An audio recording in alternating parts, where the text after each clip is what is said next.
আসসালামু আলাইকুম। এখনও যারা এই ভিডিওগুলো তৈরি করতে পারতেছে না তাদের জন্য রয়েছে বিশেষ একটা খবর এবং আপনারা কিন্তু তৈরি করতে পারবেন খুব সহজেই মাত্র 1 মিনিটের মধ্যে।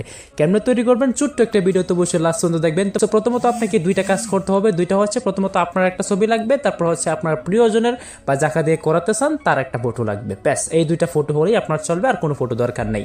এখন আপনাকে এই দুইটা ফটো নিয়ে চলে যেতে হবে সরাসরি যে কোনো একটি ব্রাউজারে। আমি এখান থেকে যে কোনো একটি ব্রাউজারকে ওপেন করে নিলাম। ওপেন করে নেওয়ার পরে আপনাকে এবার ছোট্ট করে একটা লিখে সার্চ করতে হবে। সেটা হচ্ছে, আমি দেখাচ্ছি, ভালো করে দেখে নেন। এখানে চোখ মেলে এখানে সার্চ করতে হবে গুগল জেমিনি। ভালো করে দেখে নেন, গুগল জেমিনি লিখে সার্চ করবেন। দেন এখানে আপনারা গুগল জেমিনি অ্যাপটা বা এখানে সাইটটা পেয়ে যাবেন। দেন এখানে ক্লিক করতে হবে। ভালো করে দেখে নেন স্টেপ বাই স্টেপ, ঠিক আছে? সবাই কিন্তু তৈরি করতে পারবেন। দেন এখানে দেখতে পাচ্ছেন নিচের দিকে প্লাস আইকন রয়েছে, জাস্ট এখান থেকে প্লাস আইকন একবার চাপ দিবেন। দেন এখান থেকে দেখতে পাচ্ছেন যে আপলোড ফাইলস, এখানে দেখেন যে আপলোড ফাইলস লেখা রয়েছে, জাস্ট এখানে একবার ক্লিক করে দিতে হবে। এখানে ক্লিক করে দিলে আপনার গ্যালারি থেকে আপনি যে কাজটা করবেন, আপনি যে ফটোগুলো আপনি দিয়ে তৈরি করতে চান সেই ফটোগুলো আপনাকে সিলেক্ট করতে হবে। আমি এখান থেকে নিচের দিকে গিয়ে আমি আমার ফটোগুলোকে সিলেক্ট করে দিচ্ছি, ঠিক আছে? আর গাইস, আপনাদের দেখানোর জন্য এক্সাম্পল হিসেবে আমি দুইটা ফটো আপলোড করে নিয়েছি। এখন আমাকে দরকার হবে এখানে একটি ফর্ম আপলোড করা বা ফর্ম লেখা। এই ফর্মটা আপনারা কোথায় পাবেন সেটা আমার পিন কমেন্টে আমি দিয়ে রাখবো আপনাদের জন্য, সেখান থেকে আমরা কপি করতে পারবো।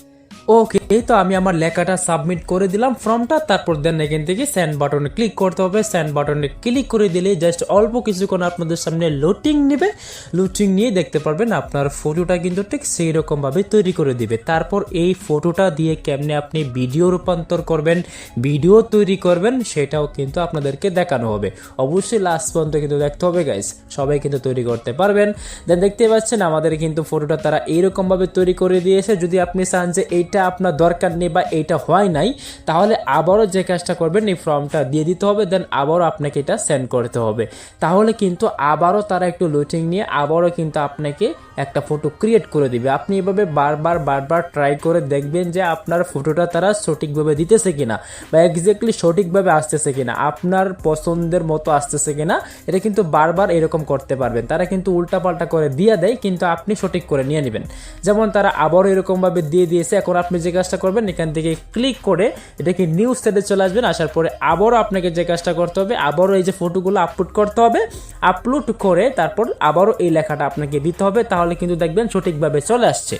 এখন আপনি যে কাজটা করবেন, যখন ফটোগুলো আপনার ডাউনলোড করা হয়ে যাবে তখন আপনার কাজ হবে সরাসরি ক্যাপকাটটি ওপেন করে নেওয়া। তো যদি আপনার ফোনে ক্যাপকাট থাকে তাহলে ক্যাপকাটটি ওপেন করে নেবেন। ক্যাপকাট ওপেন করার পরে উপর দিকে দেখতে পাচ্ছেন এখানে টেমপ্লেট লেখা আছে। টেমপ্লেটে ক্লিক করে দিলেই এখানে আপনারা দেখতে পারবেন যে এখানে টেমপ্লেটে ক্লিক করে দেওয়ার পর পুরো সার্চ বারে ক্লিক করবেন। সার্চ বারে ক্লিক করে আপনাকে এই লেখাটা লিখে সার্চ করতে হবে। সার্চ করলে এরকম ভিডিও পেয়ে যাবেন। দেন এখান থেকে আমরা যে কাজটা করব, এখানে ক্লিক করে ইউজ টেমপ্লেটে ক্লিক করে আমাদের ফটোগুলোকে সিলেক্ট করে দেব। ফটোগুলোকে সিলেক্ট করে দেওয়া হয়ে গেলে এরপর আমরা নেক্সট ক্লিক করলেই দেখতে পারবেন আমাদের ভিডিওটা এরকমভাবে চলতেছে। এখন আমরা চাইলে এই ভিডিওগুলোকে এখন আমরা ডাউনলোড করতে পারি। তার জন্য এখান থেকে সেভে ক্লিক করলে বা এক্সপোর্টে ক্লিক করলে আমাদের ভিডিওটা ডাউনলোড হয়ে যাবে। তারপর আমরা এই ভিডিওটা যে কোনো সোশ্যাল মিডিয়াতে আপলোড করতে পারবো। আপনারা একটু বারবার ট্রাই করবেন, দেখবেন আপনার ফটোগুলো ক্রিয়েট করা হয়ে যাবে। আল্লাহ হাফেজ।